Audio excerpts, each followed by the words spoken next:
Sergeant.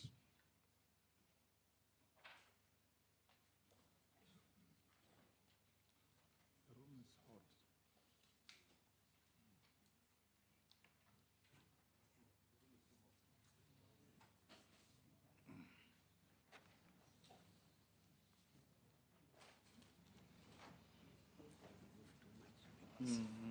Yes, thank you.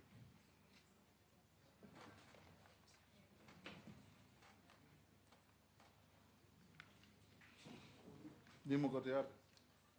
You okay? Good. Yes.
Media, are you ready?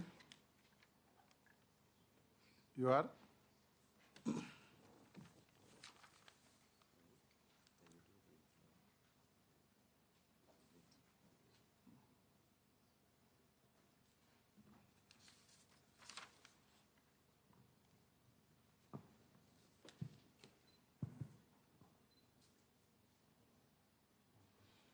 Honorable Geoffrey Ruku. We know your name, but tell us your name. Then tell us if you are Christian, Muslim, or Hindu, or none of the above. Then you'll have to take an oath on the holy books there or through affirmation, as the case may be. Thank you, Honorable Speaker. My name is Geoffrey Kariuki Kiringa Ruku. I'm a Christian. So you'll take an oath on the Bible?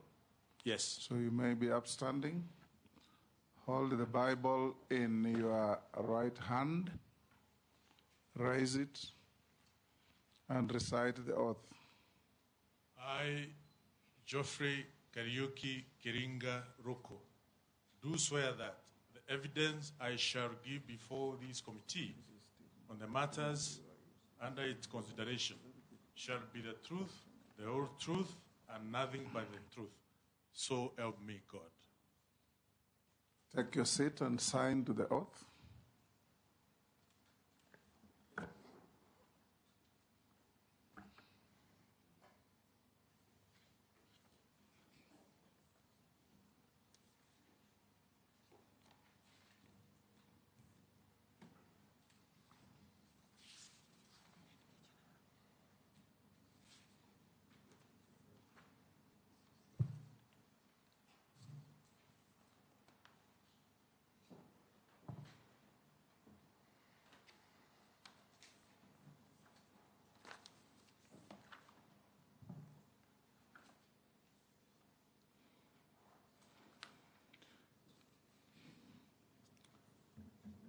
Honorable members and members of the media, for the record,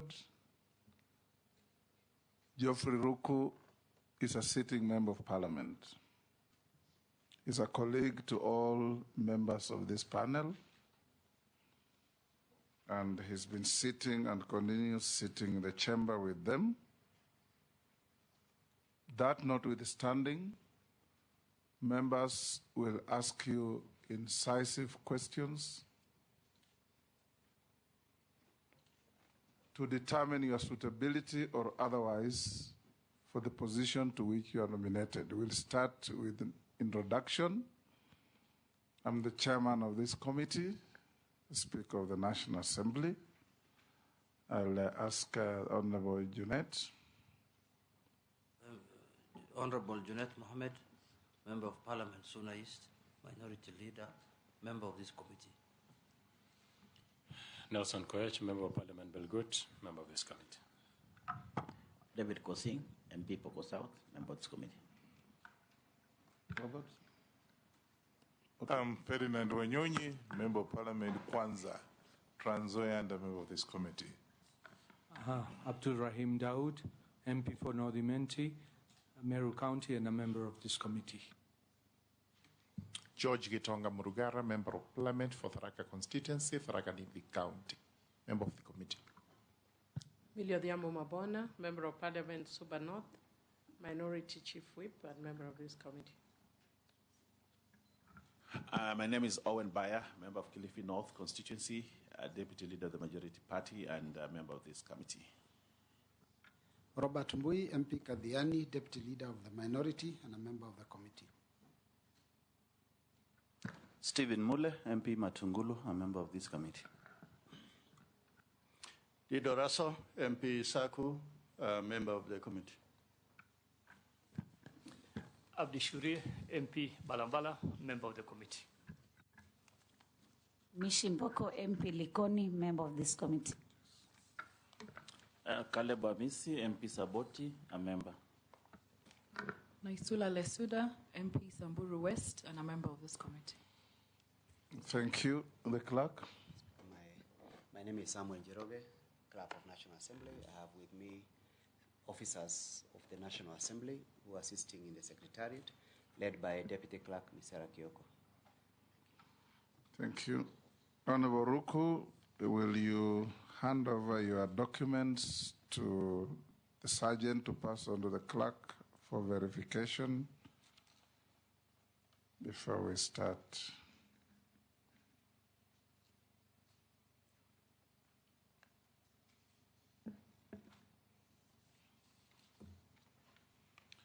Honorable Ruku, you have been nominated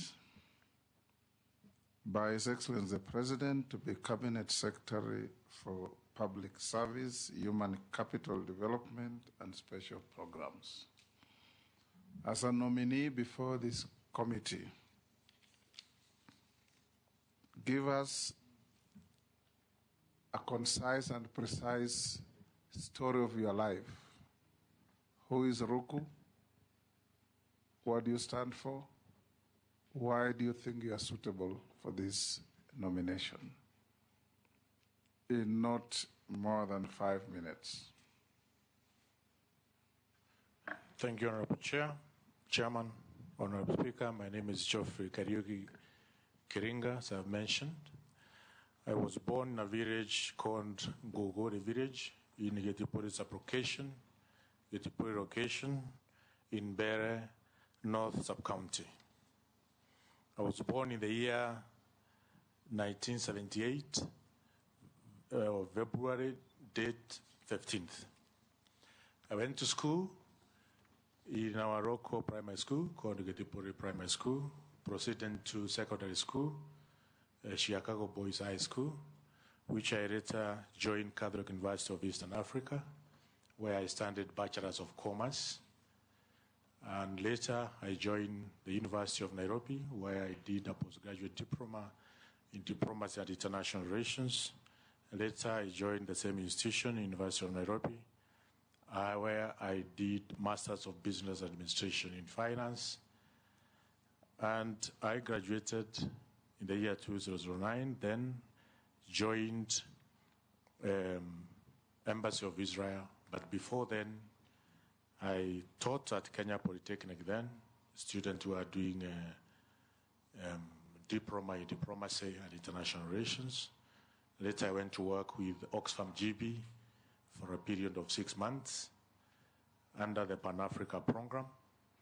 And I was interviewed for a whole year by the Embassy of Israel and given a job as the coordinator for international cooperation and development, where I worked for 3 years from December 2006 all the way to 2009.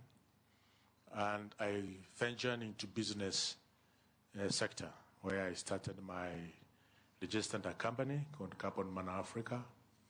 Later, we formed a joint venture with a French company. We named the joint venture Climate Power Limited. All these companies were involved in implementation of climate change projects, generating carbon credits and selling them in the carbon market. In the year 2015, I was appointed by President then as the trustee of Water Service Trust Fund, which is now Water Sector Trust Fund, where I served for 3 years.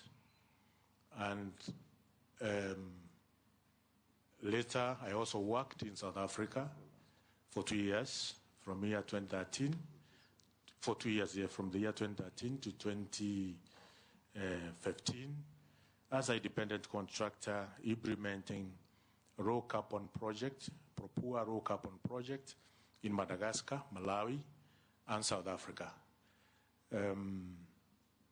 Then I served also as a trustee, and later I filed for the parliamentary seat in the year 2022, where I was elected as a member of Parliament for Mbeere North constituency, the seat which I hold even now.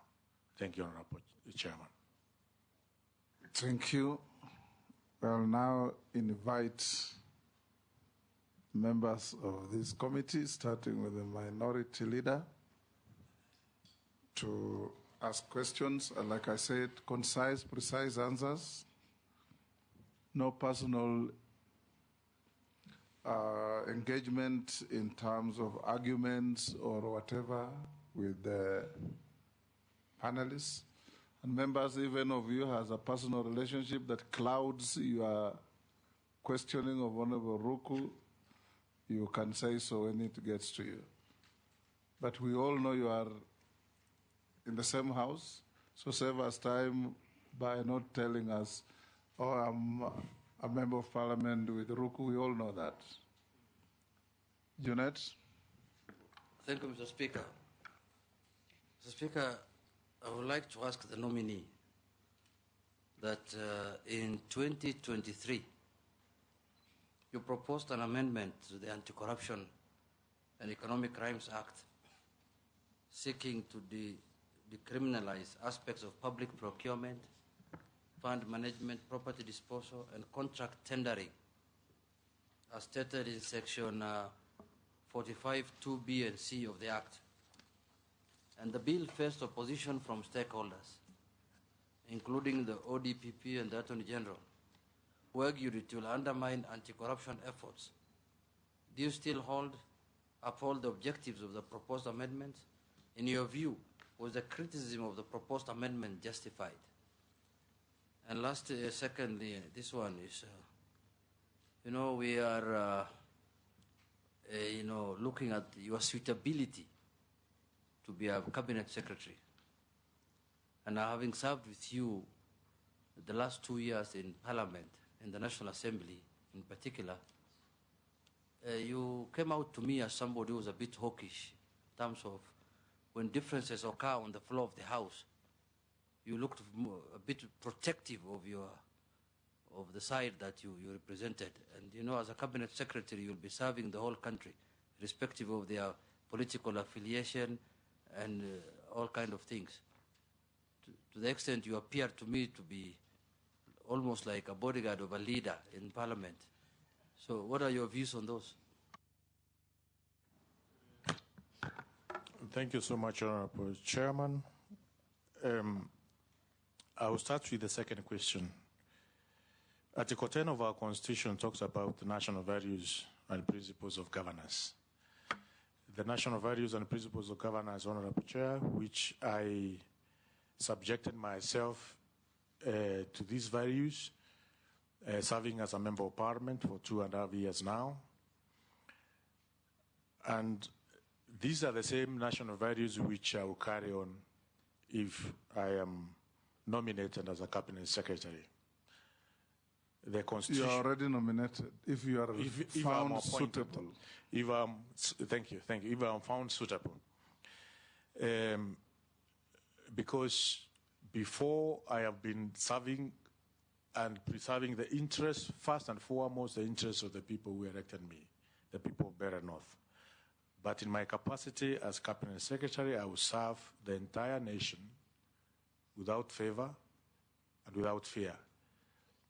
Because service delivery from Turkana all the way to Ramu, from Mandera all the way to Busia, must be served in a uniform, in timely manner, in cost-effective manner, in efficient manner. Therefore, the second question I'll answer that, yes, I will subject myself to Article 10 of our Constitution, as well as Article 232 of our Constitution, which talks about the values and principles of public service. Knowing that I'm not partisan to any affiliation, but only taking the interests of the people of the Republic of Kenya. The question number 2 about my proposed amendment of Anti-Corruption and Economic Crime Act. The question which I asked myself, Honorable Chairman, is that we lose money through the corrupt activities or corrupt individuals. At the same time, we end up losing even more money through the process of investigations and prosecution. Investigation and prosecution which can take even 10 years. That process by itself take resources, take taxpayers' money, and therefore if we can have laws which ensure that the prosecution of those who are caught in corruption activities is efficient, is effective, doesn't take 10 years, then those laws are critical, are important. We are supposed to enact them as the people representatives. That's why I was seeking to amend the Anti-Corruption and Economic Crime Act, Section 45(2)(b)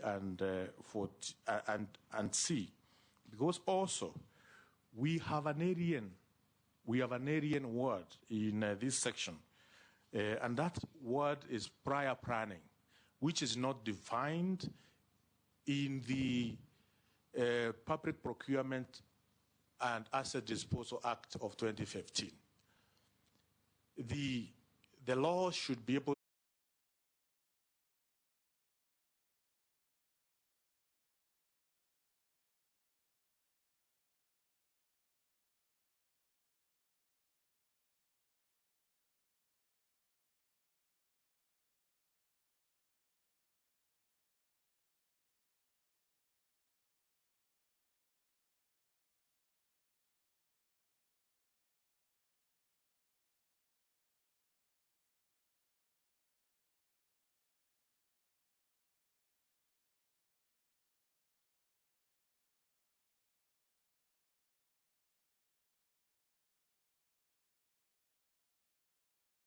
suit you to be in that office. That's what the picture is. You need to defend yourself before the committee. Finally, Speaker, I represent constituency of rural, right? And when I saw Honorable Chairman that Honorable Ruku is going to be in charge of special programs. Special programs, Honorable Chairman, is like an affirmative action for those communities that actually live in very difficult areas in this country, which is about 80% of this country. Honorable Ruku, how much do you know of this country? If I was to ask, do you know a town called Kacheliba, for example, or Elwak? Because if you are not somebody who knows the country, how will you then even make informed decisions in terms of special programs, actually to help the people of Kenya. If you know Mbere and Nairobi, because I look at Mbere, Nairobi, Johannesburg, Ghana, and so on. So removing you from actually where these programs is, Honorable Speaker needs to convince me as a representative of the rural constituency. I thank you, Chair. You can answer those 4 in quick succession. 2 from Koech, 2 from Posing. Thank you, Honorable Chair. Address me as chairman or speaker. Okay. Sorry. Thank you, Honorable Chairman. Chairman. I'm not a chair. Okay. I'm sitting on one. Okay. Yes. Sorry, I apologize. Thank you, Honorable Speaker. Honorable Speaker, I start with the question from Honorable Koech. 1 on TSC, Teacher Service Commission. It is true I'm on record saying Teacher Service Commission is corrupt. And it's because I have many classmates who are teachers, both at primary school and also in secondary schools. And I know these, my classmates have gone through what I've gone through the process of promotion. Some of them are not able to get promoted on merit. And in our sub-counties across the Republic, we have some corrupt individuals within Teacher Service Commission at the sub-county level who ask for bribes so that teachers can be promoted, whether in primary schools or in secondary schools. And as a representative of Bere North, I felt this is not right. This should not be the case. And that's why I called Teacher Service Commission that the practice which some of their officers at the level of sub-county, they should be stopped. For me to ensure as a Cabinet Secretary in charge of public service, there are quite a number of recommendations which I will come up with. 1 is to look at the act which operationalized the commission, so that we see whether Teacher Service Commission is an extremely huge institution, whether it requires a number of directorates which are chaired independently, managed independently by probably 3 executive managers instead of 1. For instance, promotion and hiring of teachers. Management of insurances. Honorable Ruku. Yes. Are you aware that TSC is an independent constitutional commission and does not fall under your jurisdiction if you are found suitable? Yes, Honorable Chair, I'm aware, but also I'm aware as a Cabinet Secretary in charge of public service delivery, whether by police service, by teacher service, or by judicial service, must be efficient. I have to ensure they are efficient, effective, and even time-bound, and also cost effectiveness as the Cabinet Secretary in charge of public service delivery. So moving forward, Honorable Speaker, corruption in public service, in any sector of public service, will work with the respective colleagues, cabinet secretaries, to ensure we have a proper, timely, effective, efficient public service delivery and performance in all sectors of government. Question number 2 from Honorable Koech, whether I do understand human resource capital development. Yes, Honorable Speaker. The training aspect of those who are in public service is extremely important. At the moment, we have Kenya School of Government, which offers different training of different professionals in terms of working within public service. And training is a very key component in public service delivery, so that we can have competent, well-trained managers or officers within the public service who will be able to ensure services are delivered to Kenyans properly. And also the issue of innovations. We have very innovative public servants who are coming up with different innovation, but that has not been taken care of properly, Honorable Speaker.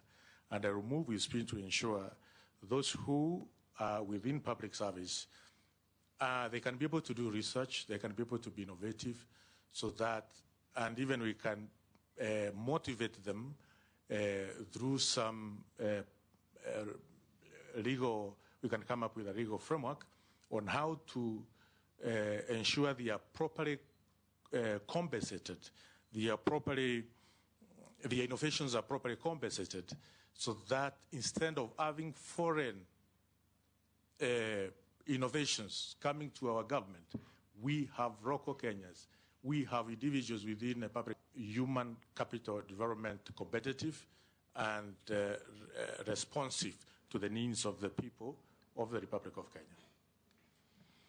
The question on whether I know Kenya, whether I have a good picture as far as Kenya is concerned. Honorable Speaker, yes, it is true I have traveled across this republic in my different capacities. In my CV, you may see Nairobi and Joburg. But in my time working,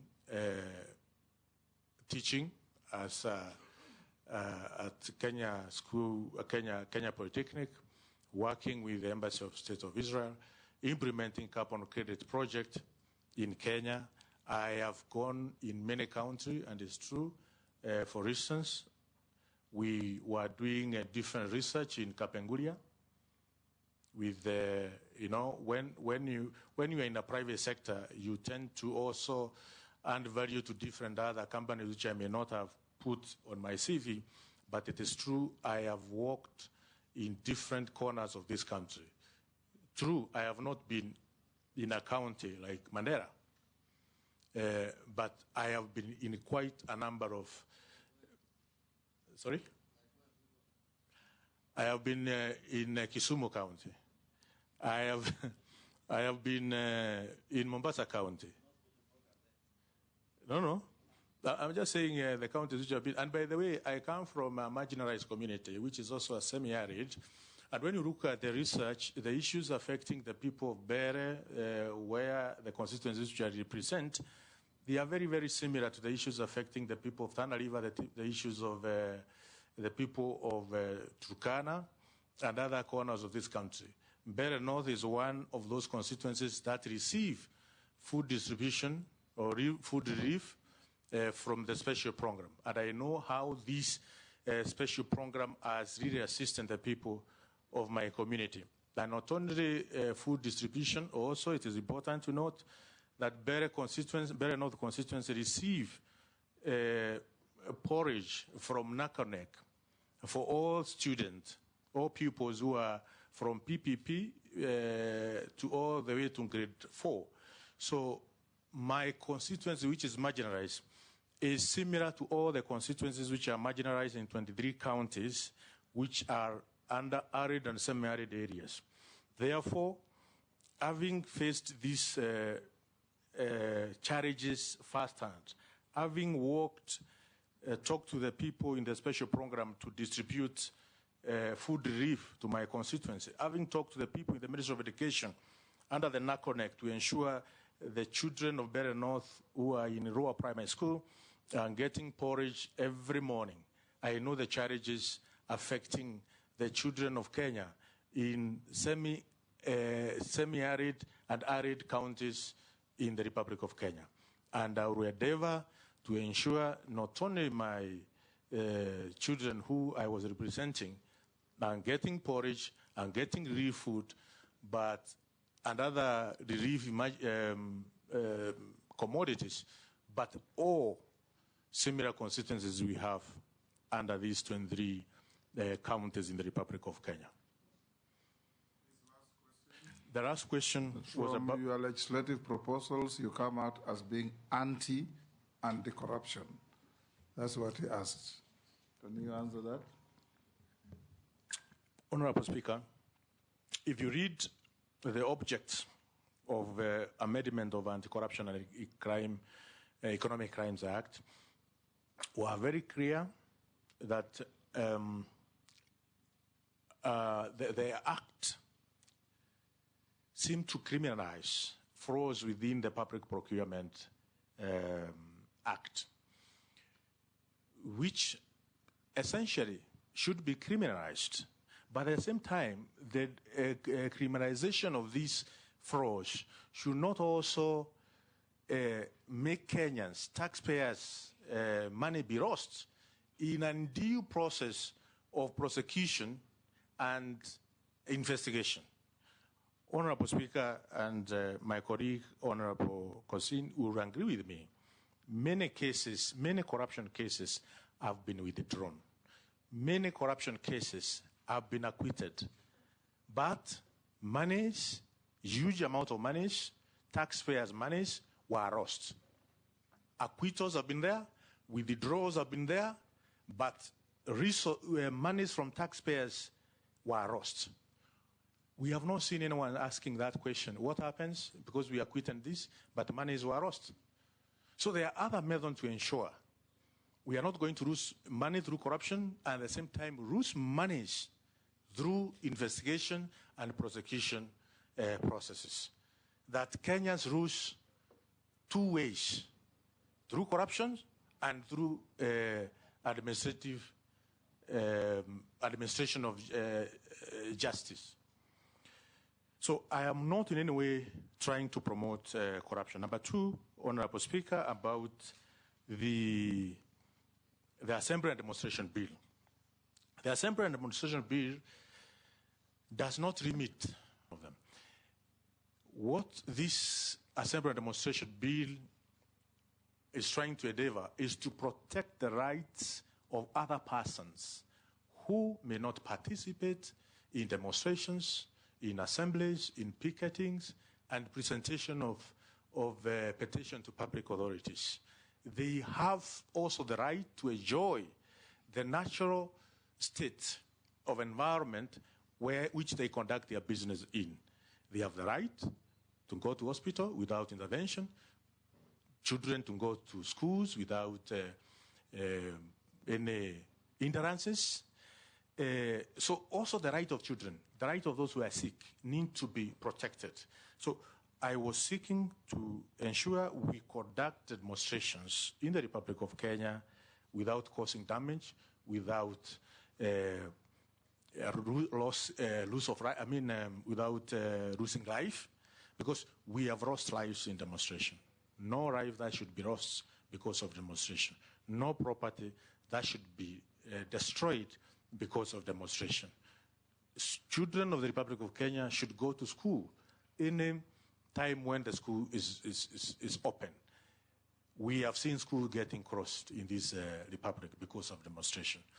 So it's trying to bridge the two, the right of those who are demonstrating and also the right of those who are not in getting involved in demonstration, and especially the vulnerable, the sick, the old, and our children to enjoy the true state of environment. Robert. Yeah, thank you, Mr. Speaker. The Honorable Ruku, you are being proposed to be CS for public service and human capital. So there's a point of order from Junet. Speaker, before we move forward, you see, the nominee is saying he's not limiting, he's not doing limitations of rights that have been given by the Constitution. Mr. Speaker, the Constitution provided in an Article 37, every person has the right peaceably and unarmed to assemble, to demonstrate, to picket, and to present petitions to public authorities. And it did not say there, Parliament should come up with legislation to implement that article. It is very clear in the Constitution that so long as you are peaceful and you are unarmed, then you are allowed to participate. But now you are bringing extra conditions to the constitution that school children going, sick people, nobody is interested in those ones. Weren't you not curtailing this freedom enshrined in the constitution? And if the people are armed and they're not peaceful, then it becomes a security issue now. The security people have the legal mandate to deal with such cases. Why are you not using parliament to curtail that right? Thank you, Honorable Speaker. Article 37 gives two conditions for Kenyans to be able to enjoy the right to assemble, to demonstrate, to picket, and to present petitions to public authorities. These conditions are peaceable place and unarmed. Honorable Speaker, we know we have seen armed demonstration, violent demonstrations in the Republic of Kenya. For instance, 1 week ago, we saw doctors demonstrating at the gate of the National Assembly. It was peaceful. It was not armed. That is what the Constitution talks about. Such kind of demonstrations are so much encouraged and well taken care of under the Article 37. Mr. Speaker, but also, Honorable Chair, we have seen destruction of superhighway because of demonstration. We have seen Kenyans losing life during demonstration. We have seen many Kenyans losing property, supermarkets across the Republic, along Ruku Avenue, destroyed, supermarkets of one of the honorable members from Kieni, completely destroyed because of demonstration. So as long as we have peaceful demonstration, we have seen teachers demonstrating peacefully and unarmed. Those demonstrations are the intent and the letter of Article 37 of our Constitution. But the demonstration which we have seen where we have lost lives, where we have lost property, where destruction of national infrastructure or installations, those demonstrations are not foreseen in our Constitution. Thank you, Honorable Speaker. Yes, no, I'll not allow that. Robert? Yeah, thank you, Mr. Speaker, but it's important. If we have time, I'll give you an opportunity later. Robert? It's important to remind the CS that, in fact, a lot of loss of lives in those demos came from police bullets, not the demonstrators. Now, these nominees for the Office of Public Service and Human Capital Development, and this nomination comes at a time when our public service is reeling under excessive deductions in their salaries because of additional taxation and, of course, increase in the deductions from NSSF and even the health fund. Now, and you know that, of course, salaries have not also gone up commensurate. Now, in one of the TV shows that you frequented very, very much, you did support very, very strongly the introduction of a tax that had been proposed for vehicles. In fact, you said when people have vehicles, then basically that is an income-making tool and that they should pay taxes. As you go to this office, do you still hold that view? Now, the second question is that recently one of our colleagues was captured telling fellow colleagues that they need to support the regime because when you support the regime, then you can be given letters to go and appoint people in your constituencies. And that was for Teacher Service Commission. Now, this is another commission that employs on behalf of government. So my question is, what are you going to do to ensure that there is not skewed employment and that employment does not become, a preserve only of those that are in the ruling party? Thank you, Mr. Chairman. Owen? Thank you. I've already said public service, TSC is independent. Yes. And they employ on their own. They will never refer to you when they are employing. If you find favor and you get appointed. Thank you very much, Honorable Speaker. I want to declare that the Honorable Ruku is my friend, but I would like to ask him this question. The Honorable Ruku is on record many a times propagating and promoting mogoka, which is actually a very harmful substance among the youth. And it is also on record that he initiated the process of redefining Mira in the statutes to include mogoka. And we know mogoka is a very harmful substance to many, many young people. And he's been actually at the forefront to push for it being legal and being consumed and to profit his people. I want to use that, his people, those that he represents. Assuming that this committee actually approves you, Honorable Ruku, how are you going to shed off this tag that you only belong to the Mbere people and the Embo people that grow Mira? And how are you going to now take the other road that you have to protect the children of the people that serve in the ministry that are going to serve from the harmful effects of mogoka? I thank you, Honorable Speaker. Let's take one more, Millie.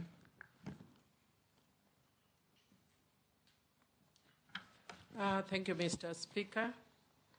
Mr. Speaker, the question that I'd like to ask is, despite the responses that has been given by Honorable Ruku, it's really clear that your mind frame, while serving as a member of parliament, was more towards limitations, if I would say, of constitutional rights. If you are taken or if you take up this position, you will definitely be taking on a different role where you are not serving a constituency, but you are serving Kenya as a whole.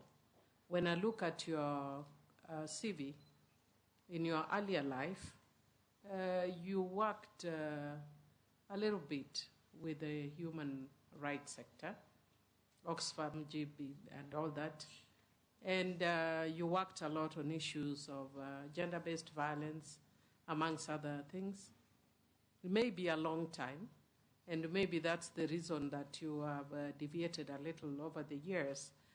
So my question to you is, would you be willing to have a clear paradigm shift from what has been evident in Parliament to have a clearer fidelity to the Constitution, where you focus on rights much more, enhance rights much more, and in specific on the issue of gender representation and ethnic diversity, because you'll be at a situation where you'll be called to do that.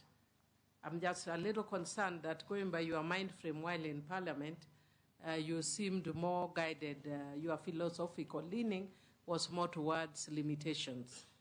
But you are going to serve Kenyans. Are you willing to take a paradigm shift that is more broadly embracing of rights, specifically gender, and issue of ethnic inclusion in appointments? You can answer those three. Thank you, Honorable Speaker. I will start with Honorable Miri's question. And I want to assure this committee and Kenyans that I will ensure I abide by Article 232 of our Constitution, which talks about the values and principles of public service. And the values and principles of public service, the issue of fairness, fair competition and merit on the basis of the opportunities and promotions, as well as transparency, the issues of ensuring all communities in the Republic of Kenya are represented within the public service, as well as to ensure persons with disabilities, as well as members of all ethnic groups are part and parcel of public service. Article 232 of our Constitution bides us and will be biding me more than ever before to ensure I I am firmly within the spectrum of Article 232, as well as Article 10 of our Constitution, and I think also Article 73 of our Constitution, Honorable Speaker, which talks about the leadership, the responsibilities of leadership, and this is a very critical article in terms of the objectivity and impartiality in decision making, in ensuring that there is no nepotism within public service, no favoritism, or any other improper motive or corrupt practices. I'll abide myself with Article 10 of our Constitution, 73 of our Constitution, and Article 232 of our Constitution as a Cabinet Secretary of Public Service.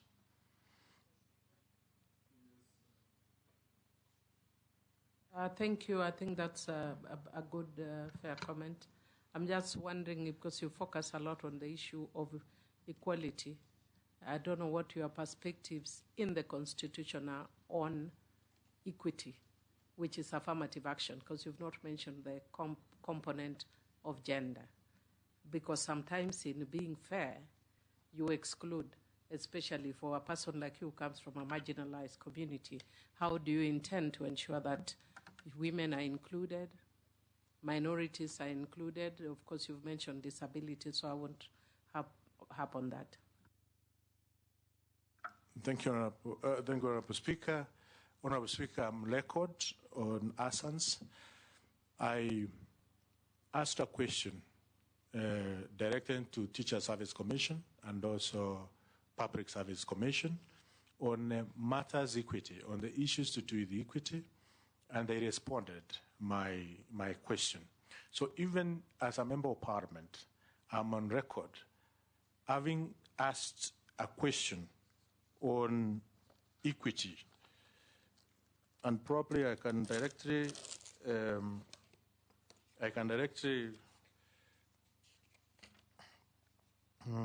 a question on Public Service Commission on action taken to mainstream marginalized groups and communities in the public service in line with Article 232. And also I asked a question on Teacher Service Commission on inclusivity in recruitment procedures and affirmative action, safeguard to teachers from marginalized communities. So this is matters, Honorable Speaker, I hold dear as far as equity, affirmative action, marginalization, gender mainstreaming within our our government or public service to ensure we run a just government and a fair system for all people of the Republic of Kenya. Go to the next. The Honorable Buyer, who has agreed that he did, we are friends. Honorable Speaker, I did not initiate the changes of definition of what Mera is. Honorable Speaker, it is the Committee of Delegated Registration which, through the Ministry of Agriculture, found it necessary to ensure there is no discrimination to the farmers of Mera. Mera or Mogoka is one plant genetically. In genetics terms, we call it Eduris. I'm forgetting the other botanical name of Mera. Eduris endaris. Eduris. Eduris? No.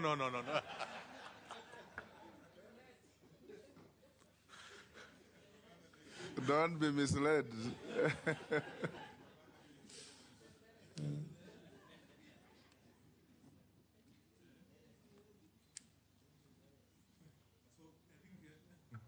No. Honorable Speaker, that's Honorable Jeanette is trying to. So the truth of the matter is Mogoka and Mera have a common botanical name, but different species. So the Committee on Delegated Registration through the Minister of Agriculture was just ensuring that both mogoka and mera are properly captured under our laws, so that there cannot be discrimination of farmers of Meru who farm mera and farmers of Embu County who majorly do the farming of mogoka.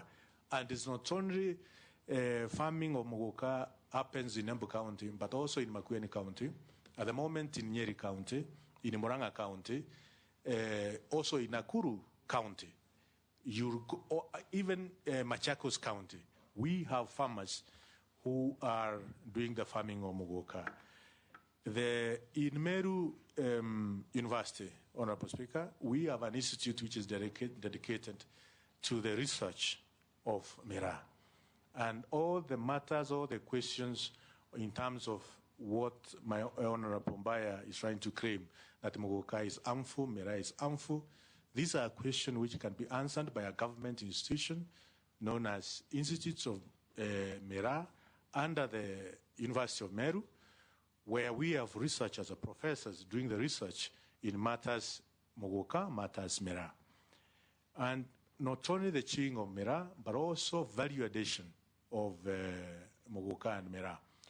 They have been found, there are research which have been documented and actually published in scientific journals on the benefits of mogoka, the benefit of Mera. There are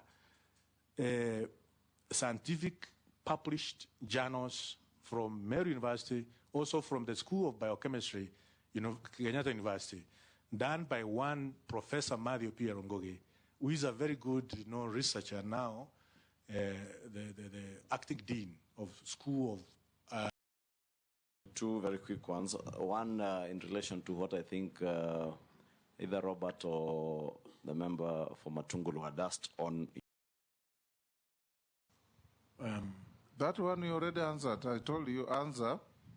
What is your perspective on the widespread perception that social protection programs like Inua Jamii are politically targeted rather than needs-based? Thank you, Honorable Speaker. Inua Jamii is a very key component. I'm a program for the people of the Republic of Kenya, especially those who are aged, and through our administration, through the chiefs and assistant chiefs, and also the public opinion, our elected leaders in our grassroots MCAs will ensure the Inua Jamii is well targeted, and it targets the very vulnerable in our communities, and also those who have reached the age of 70 and they don't have the dependents who can take care of them, through consultative forums for opinion leaders, field elders, chiefs and assistant chiefs, and also our MCAs to ensure. You will not politicize the program. I will not at any moment politicize this very important program. Lifestyle audit? Yes, lifestyle audit has been tried in the past.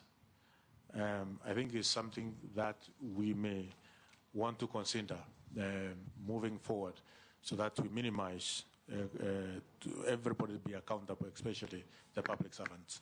Thank you, Ruku. We'll ask you a few other questions. What is your net worth?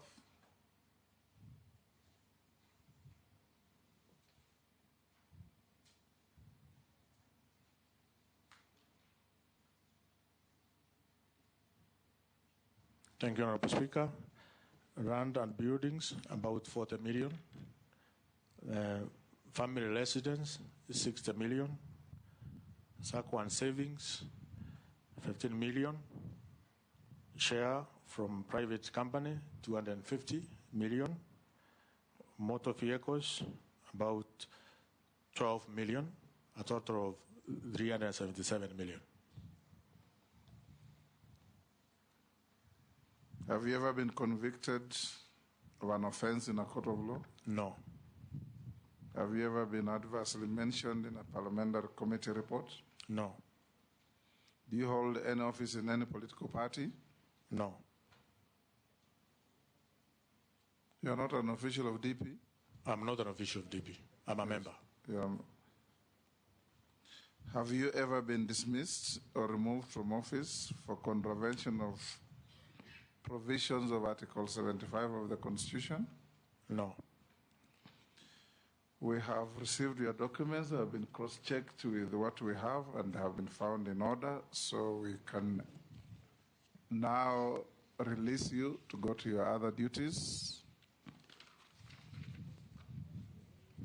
I thank you, Honorable Speaker and Honorable Members, for this opportunity to interact with this very important committee and also with Kenyans. Thank you so much.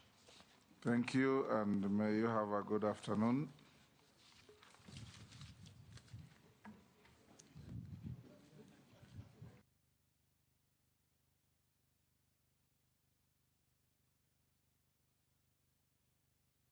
Honorable members, it's 3:10.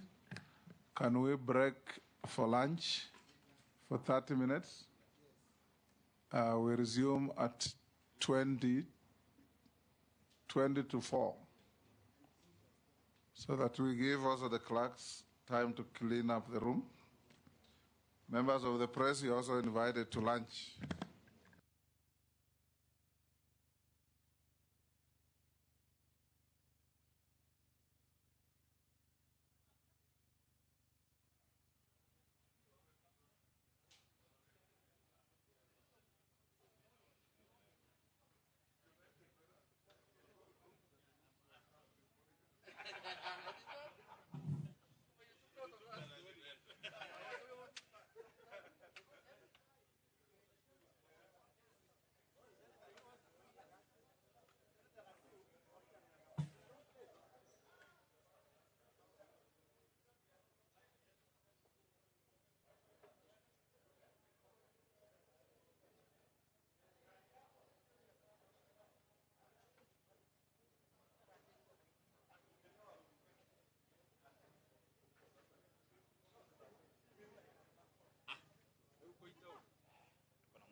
Eliminating you in a way. We need a policy framework. Go to the next question. The question by my brother that from where I sit, I don't owe anybody. There is that I saw the petition, which is not sworn in as an affidavit. It's not done under the commission of oath. So, and it's a matter which has been there in court for even before I became a member of parliament. And Mr. Speaker, I would not want to comment on a matter which is active in court. You can answer his question whether you'll use your position to spend public resources Thank you. to meet personal obligations. Thank you, Honorable Speaker. No, I will not spend government resources or public resources to do personal issues. Mr. Speaker. Yes. Honorable Speaker, on a point of order. Introduce yourself, put yourself on record, so will Gikaria for the record. Thank you, Honorable Speaker. For the record, Kimani Ishongwa, Member of Parliament for Kikuyu. Honorable Speaker, I was saying on a point of order, we are not asking Honorable Ruku to delve onto the matter in court and the merits or demerits of that case. What we'd want to know is a matter surrounding your integrity as a cabinet secretary nominee. Are there instances then, even on that matter in court, where you have defaulted in paying rent owed to a landlord whose house you occupied, and have you settled that debt? Because I think that is a matter that member for Kwanza was trying to allude to, because again, we cannot hide behind the sub judice rule that is a matter before court and the technicality of the matter not having been on a sworn affidavit. We therefore want to know, have you defrauded anybody, whether on rent or on any other matter, because the matter touches on your integrity as a public officer? Thank you, Honorable Speaker. I can confirm I have not defaulted or defrauded anybody on matters rent or matters concerning private business or private engagement. But we have very crooked people out there who may want to defraud you just because they think you have this title. Now they come up with all manner of claims. That's why, Honorable Speaker, I categorically say no to some of such individuals. Yes, Caleb. Yes, Daud, which one? My question about the Public Service Commission, being an independent commission, I asked you whether you are aware of changes which are being made to the Public Service Commission, and if you are appointed, will you interfere with the Public Service Commission roles? Honorable Speaker, I confirm that the Constitution of the Republic of Kenya is clear on the functions and mandate of Public Service Commission, and I will abide by the Constitution of Kenya without interfering the mandate and functions of Public Service Commission. However, thank you. Caleb, yeah. Then Mishi, then Sharia. Yeah, thank you. I wish you were as brief as that. You'll have moved faster. Speaker, I just have two questions. One, the office that you are going to occupy, if you are approved by this committee, requires a person of high emotional intelligence. And you've seen previously public officers, after they're either impeached or fired, they come out and release information to the public, information that probably the public ought to have known while you are serving in that office. But we get treated to these theatrics after you've left the office. And that is actually from even your immediate, immediate former occupier of that office. It came out and released information, which of course should have been released earlier so that the public is supposed to know what happens in those offices. But why am I asking you this is because your bills that have come out, be it the Anti-Corruption, the Demonstration Act, it looks like they are out of emotion. If demonstrations were done by the other camp, maybe the supporters of Raila, they were done by Gen Z, they were not favorable to your side. And that's the reason why you decided this is how I'm going to handle my opponents. So this puts you on a person who lacks emotional intelligence. You act out of emotions, and this is a position that requires a person of high integrity as well as emotional intelligence. Are you emotionally intelligent enough not to treat us to another Muturi kind of theatrics? Then secondly, the Huduma Center and services, it looks it was a revolutionary idea, but it has had a lot of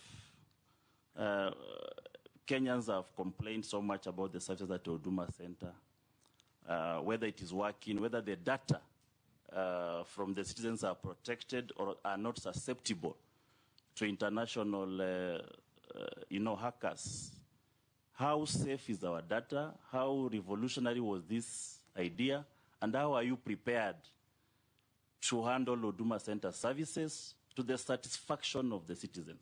Because as it is now, citizens are not, and this is the meeting point of all citizens of Kenya, whether they are from opposition or the government, whether they are supporting you or not, this is the meeting point of citizens. Direct Recruitment Power Service Commission. So for you, my question is, what is your approach? Do you believe other public officers should pursue similar autonomy in their recruitment processes? Do you also think that this can assist in fighting corruption in terms of public recruitment, especially in the issue of nepotism and tribalism? That's my first question. My second question, what are your views on the proposal to amend the Constitution to reduce the number of elected and appointed public officials to alleviate physical pressure caused by the public sector wage bill? Thank you, Honorable Chairman. Thank you. Mission next, Sharia. Thank you, Honorable Speaker. To the nominee, strategic planning is crucial in realizing new policies within the public service. It guarantees that government agencies function efficiently and effectively while remaining responsive to the needs of the citizenry. What is your experience, if any, in strategic planning and policy formulation? I thank you, Honorable Speaker. Thank you. Can you answer those three? Thank you, Honorable Speaker. The emotional stability. Yes, Honorable Speaker. I'm able to,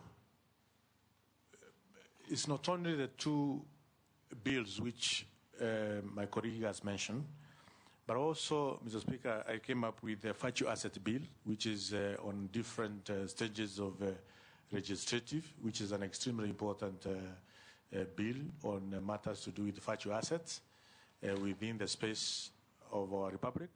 I also came up with the election amendment bill, which is also in different stage, as well as sustainable development bill, which is also in different stages of legislative process. Honorable Ruku, the question from Caleb was very simple. Do you have high emotional intelligence or not? And was your proposal to amend the demonstrations law driven by what word did you use? Lack of emotional intelligence. It's as simple as that. Okay. Thank you. Yes. It was not driven by lack of emotional intelligence, Honorable Speaker. Then go on and answer him about Huduma centers. Thank you, Honorable Speaker. Yes, Huduma centers have revolutionized the way government services are offered in Kenya, and we need to move with speed and ensure we have a Huduma center in each and every constituency or in each and every sub-county in Kenya. At the moment, we have about 52 Huduma centers, and we have 290 constituencies. So we have quite a number of constituencies without Huduma centers, and we need to our fast track with, of course, the National Assembly to ensure we have necessary resources for the Huduma centers across the Republic of Kenya. Also, we need to bring in other services within Huduma Center. At the moment, we have almost 30,000 services which are offered virtually or on a digital platform. But when it comes to the bidding systems, we need to enhance the bidding system when Kenyans are paying. We don't want to have a situation where there is even cash handling at whatever service which is rendered by government. On issues to do with strategic planning, yes, I served as a trustee of Water Sector Trust Fund, and a strategic plan is a purview of the board, and I was one of those who went through the process of developing a strategic plan for Water Sector Trust Fund in the year 2015. Also, as a member of parliament, it's a requirement for every constituency in the Republic to have a 5-year strategic plan, which also I developed from Bere North constituency, as well as policies. In terms of wage bill, I think I talked about the wage bill. Yes, we need to conduct a review of the public servant and the public services which are offered, and know whether we need some of them or not, and we see how we can cut down the wage bill, but at the same time remunerating those who are doing a good work or good work within the public service. But we need also how to take care of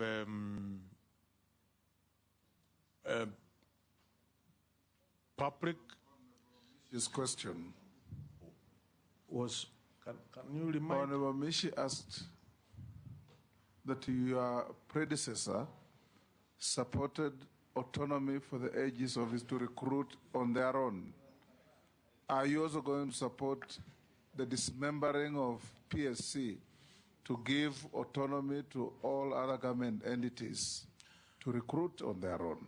My approach, Honorable Speaker, is to come up with a unified digital government where all bodies within the government, whether it is police, National Police Service or Judicial Service Commission, all the recruiting agencies, we have about 1 million employees or public servants who are in county government, in Teacher Service Commission, in the military, or that we can be able to have a unified digital government where everybody or every institution knows what is happening in an institution called Central Bank, knows what is happening in another institution called Attorney General, chambers, or in whatever the government institution it is.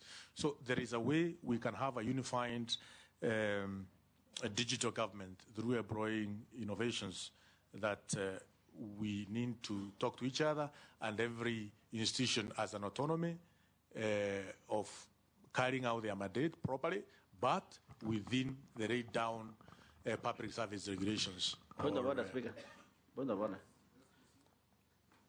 Of course, it's our colleague, but Honorable Ruku, why don't you be just direct? The question was, are you supporting dismantling of public service recruiting and allowing everybody to recruit or not?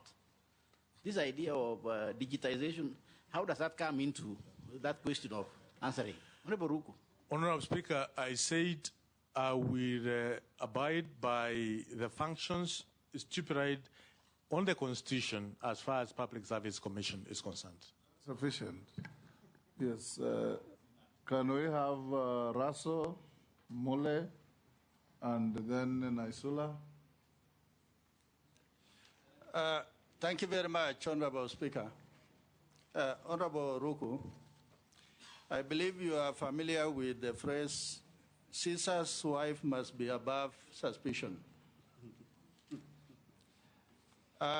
You have been involved in carbon credit, and also in your response to Honorable Kosing, you are likely to be in charge of famine relief to those deprived communities in arid and semi-arid lands.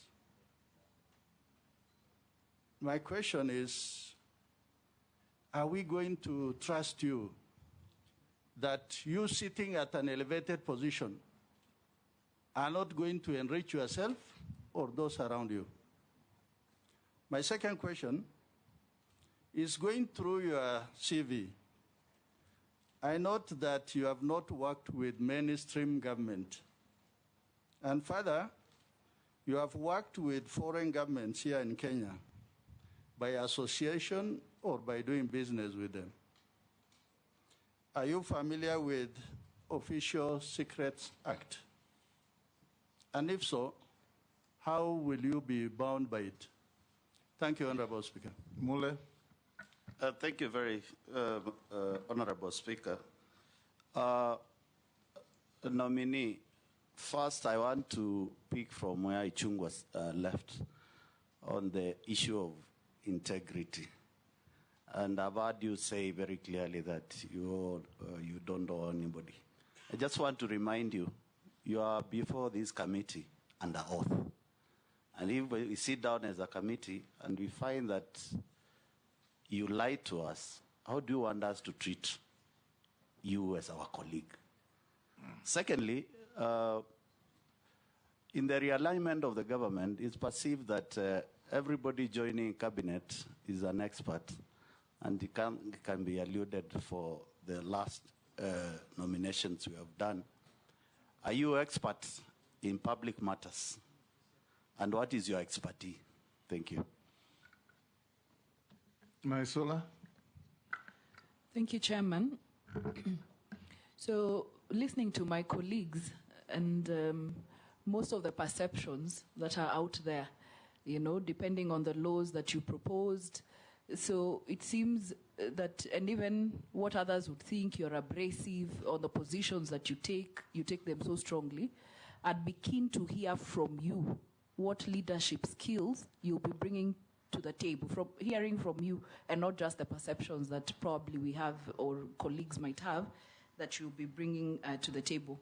Secondly, the issue of interns in public service. There's a program that's going on that interns are recruited for a year, and after the year, they go back to look for employment. I would like to hear what is your take on the absorption of interns into the public service after they finish their internship. Thank you. Can you answer those three? Thank you, Honorable Speaker. On matters carbon credits, I did not understand. How did it come in? I was asked by Russell, he asked you, you are going to be in charge of distribution of relief, food, and other relief materials. Are you going to use your position, if you are found suitable, to enrich yourself? No, Honorable Speaker, I will not use my position to enrich myself. That was your question, Honorable Russell. Now go to Mule. There is a second part of my question. Yes. And it has to do with the Official Secrets Act. Yes. I will be I will abide by the oath of secrecy as a public servant and as a cabinet secretary. Now go to Mule. Have you lied to this committee? Honorable Speaker, I have not lied to this committee. That was your second question. On what is your expertise? Honorable and Speaker, suitability for the office to which you are nominated? I have served as a member of parliament, which is a public office, for 2.5 years, and a very rigorous office for that matter. And as I said from the beginning, I am subjecting myself to Article 10 of our Constitution to ensure I serve the people of Better North with commitment and dedication, where we have done a very commendable job in terms of administering bursaries, doing our schools, and anything that is within the mandate of member of parliament as far as the people of Better North whom I represent. Go to Naisola's question.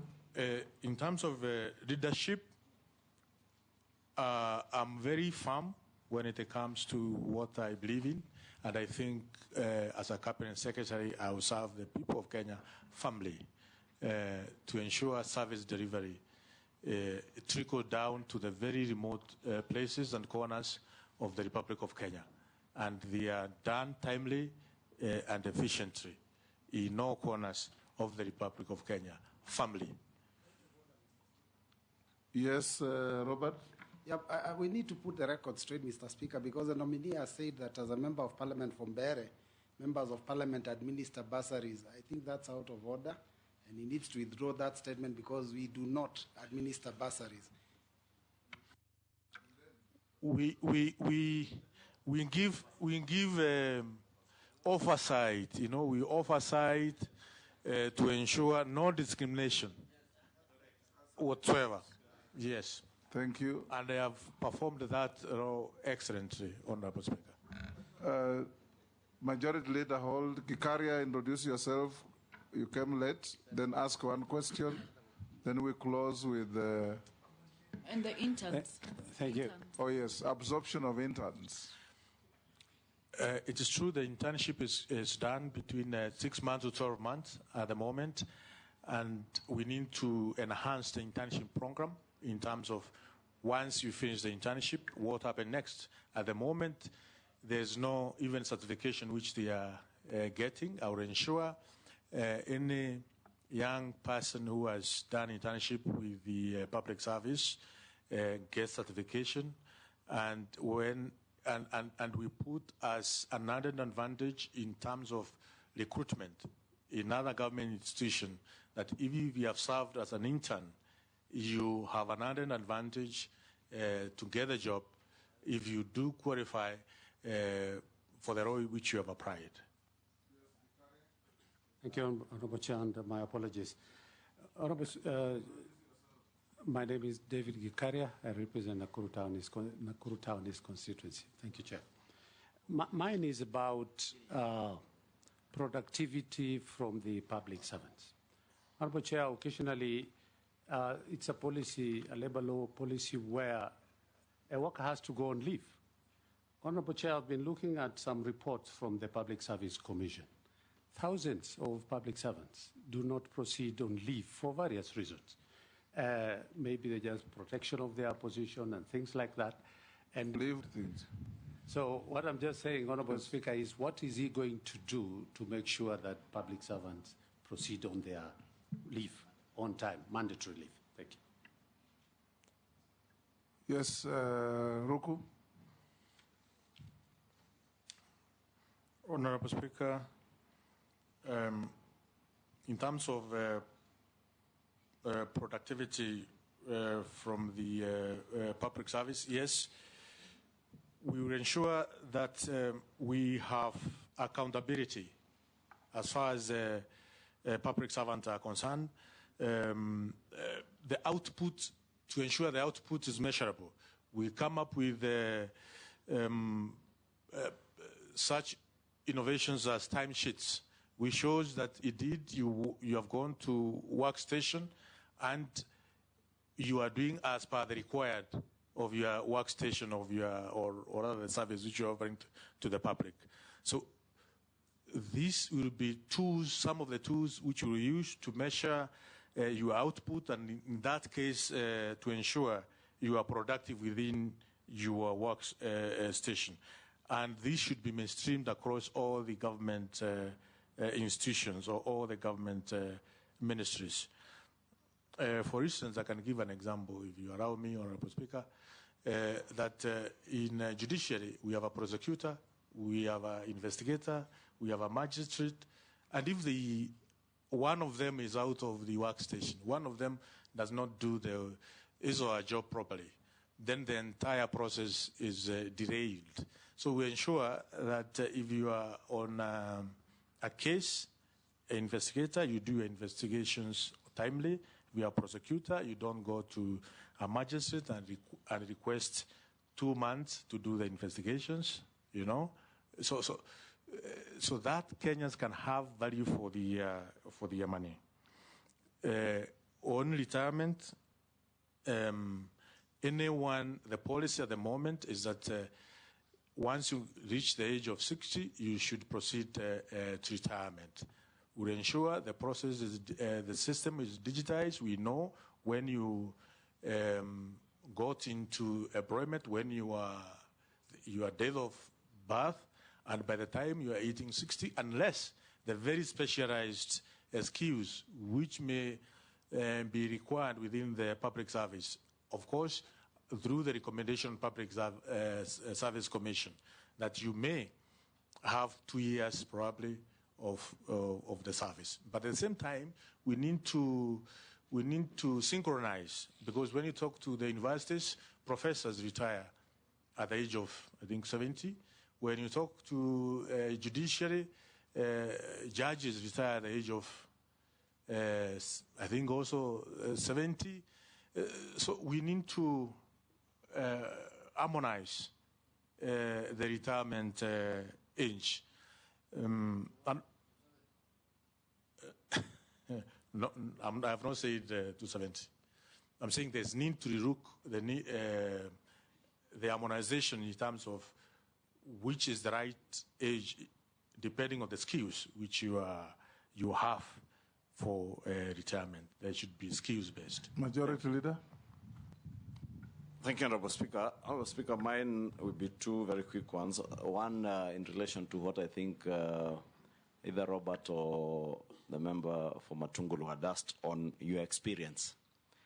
Because you've only served in public office for just 2.5 years. From your CV and everything, all the documents I've submitted, you've only been in public office as a member of parliament for the last 2.5 years. And you're now transitioning from elective office, having served only for 2 years, to an appointive office in the executive. We have seen in the recent past people who served for one term of parliament and transitioned to the executive become extremely arrogant, overbearing on other leaders, holding especially members of parliament with contempt. Are we likely to see the same arrogance, contempt for members of parliament and other elected leaders that we have seen with others who served before you in parliament for one term, now that you even served for half a term, not even one term? Do you see the hubris that we've seen before with you? Should you be approved by this House? My second question, Honorable Ruku, you have been a key defender of this government in and out of parliament, on national TV, in the villages in Embu. And the president from the executive has expressed his frustration with having cabinet secretaries who cannot espouse a single government policy, who cannot be there to speak for and on behalf of government. If you are approved and you are transition to the executive, are you now going to become too bossy to be seen to defend the same government that you are being appointed to? Will you be too bossy to interact and work with members of the public, or shall we see the same Ruku who was able to espouse government policy and government agenda on national TV? Are we going to continue seeing that side of Ruku in articulating government policy and communicating what government is doing to the Kenyan people from the executive? Hold Ruku. Mary Masa, you've just come late. Introduce yourself and ask only one question. Thank you, Speaker. I'm sorry I'm late. I was in another committee. Masa Mary is my name, MP Teso South. Honorable Ruku, I just have one question. How are you going to ensure that there is transparency and accountability in public service, especially when it comes to recruitment into public service opportunities, which is perceived by the public to be a preserve of a few or a few regions? How are you going to ensure there is that equity? Thank you.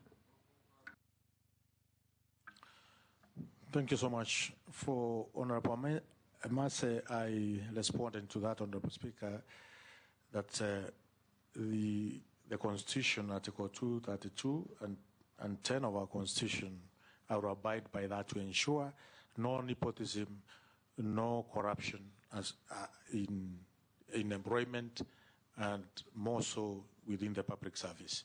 I'll go out of my way to ensure Article 232 is well followed. Number, the question by the Honorable kenyanYoutuber, the Leader of Majority, I will work very closely with the leadership of the Parliament National Assembly and the both Senate in terms of the committees, the departmental committees. Question was, will you be bossy, condescending, and arrogant? I will not, Honorable Speaker. You will not see such kind of character from me.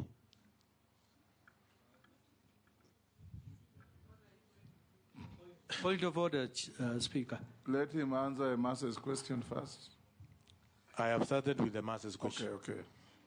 Number two, from Honorable kenyanYoutuber, yes, I will continue articulating the government policies, the government project to Kenyans, because the Ministry of Public Service cut across all other ministries.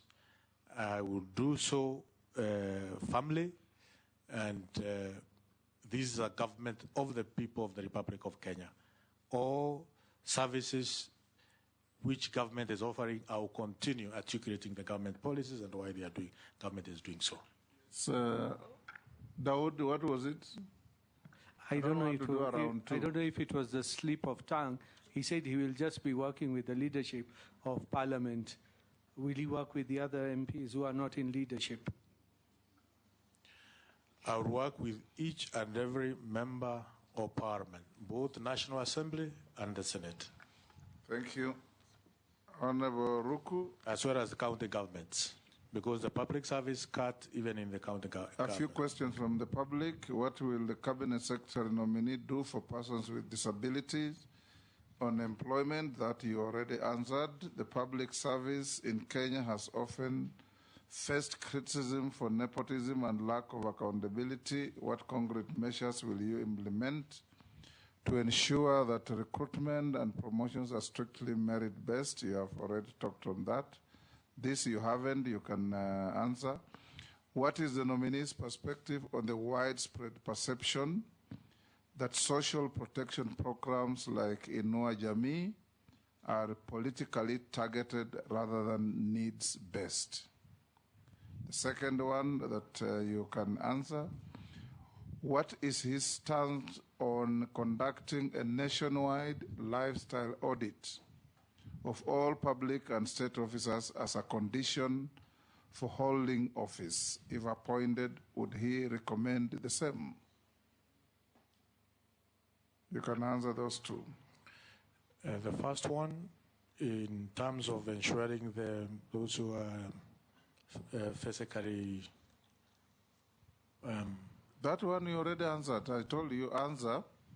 What is your perspective on the widespread perception that social protection programs like Inua Jamii are politically targeted rather than needs-based?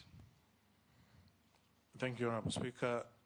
Inua Jamii is a very key component, a program for the people of the Republic of Kenya, especially those who are aged, and through our administration, through the chiefs and assistant chiefs, and also the public opinion, our elected leaders in our grassroots MCAs, will ensure the Inua Jamii is well targeted, and it targets the very vulnerable in our communities, and also those who have reached the age of 70 and they don't have the dependents who can take care of them, through consultative forums for opinion leaders, field elders, chiefs and assistant chiefs, and also our MCAs, to ensure. You will not politicize the program. I will not at any moment politicize this very important program.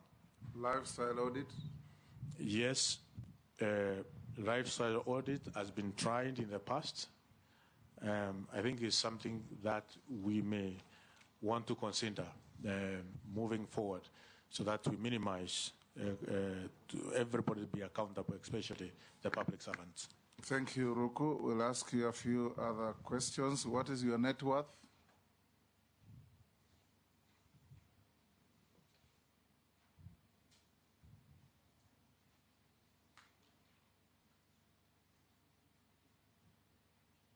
Thank you, Honorable Speaker. Land and buildings, about 40 million. Family residence, 60 million. SACCO and savings, 15 million. share from private company, 250 million. Motor vehicles, about 12 million, a total of 377 million. Have you ever been convicted of an offense in a court of law? No. Have you ever been adversely mentioned in a parliamentary committee report? No. Do you hold any office in any political party?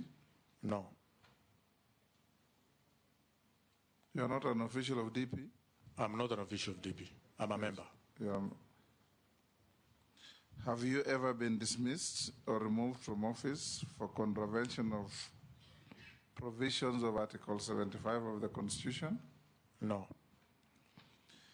We have received your documents, they have been cross-checked with what we have and have been found in order, so we can now release you to go to your other duties.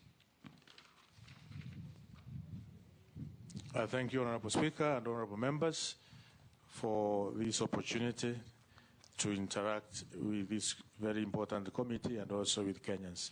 Thank you so much. Thank you, and may you have a good afternoon.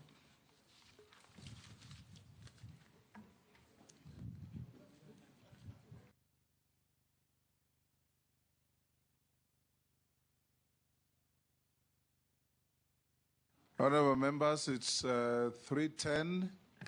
Can we break for lunch for 30 minutes?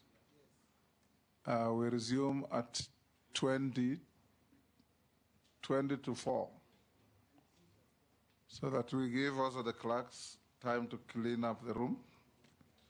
Members of the press, you're also invited to lunch.